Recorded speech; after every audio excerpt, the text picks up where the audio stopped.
بسم اللہ الرحمن الرحیم۔ دھرتی وائس کے دوستو، آج کی کہانی ایک بادشاہ کی کہانی ہے جس نے انصاف دلانے کی غرض سے قسم کھائی کہ جب تک اس شخص کو میں انصاف نہیں دلاتا تب تک میں نہ کھانا کھاؤں گا نہ پانی پیوں گا۔ تو ناظرین، یہ کوئی اور نہیں، یہ مسلمانوں کے بادشاہ سلطان محمود غزنوی کی کہانی ہے۔ کہتے ہیں کہ ایک رات سلطان محمود غزنوی کو کافی کوششوں کے بعد بھی نیند نہیں آئی تو اپنے غلام سے کہنے لگا کہ کسی مظلوم پر آج کوئی ظلم ہوا ہے، تم گلیوں میں پھیل جاؤ، اگر کوئی فریادی نظر آئے تو اسے میرے پاس لاؤ۔ تھوڑی دیر بعد وہ سب آ کر کہنے لگے، سلطان ہمیں کوئی بھی فریادی نہیں ملا، آپ آرام سے سو جائیں۔ سلطان کو جب پھر بھی محل میں نیند نہیں آئی تو وہ کپڑے بدل کر خود محل سے باہر نکلا۔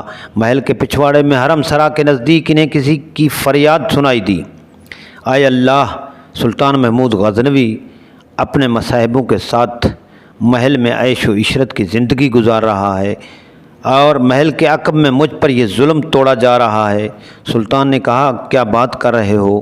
میں محمود ہوں اور تمہارا فریاد رسی کے لیے آیا ہوں، مجھے بتاؤ کیا ظلم ہوا ہے تمہارے ساتھ؟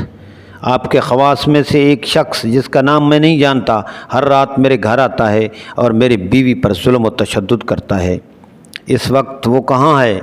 شاید اب وہ چلا گیا، دوبارہ جب وہ آئے تو فوراً مجھے آ کر اطلاع دو۔ سلطان محمود نے محل کے دربان کو وہ شخص دکھایا اور کہا کہ جب بھی یہ دربار آئے تو سیدھا میرے پاس پہنچا دو، اگر میں نماز کی حالت میں بھی ہوں تو پرواہ مت کرو۔ اگلی رات وہ شخص سلطان کے پاس آیا اور بتایا کہ وہ شخص اس وقت اس کے گھر میں ہے۔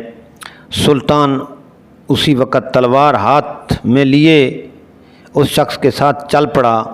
جب اس کے گھر کے قریب پہنچا تو اس سے کہا کہ گھر کے سارے چراغ بجھا دو۔ پھر اندھیرے میں ہی اس کے گھر میں گھس کر اس شخص کا سر تن سے جدا کر دیا۔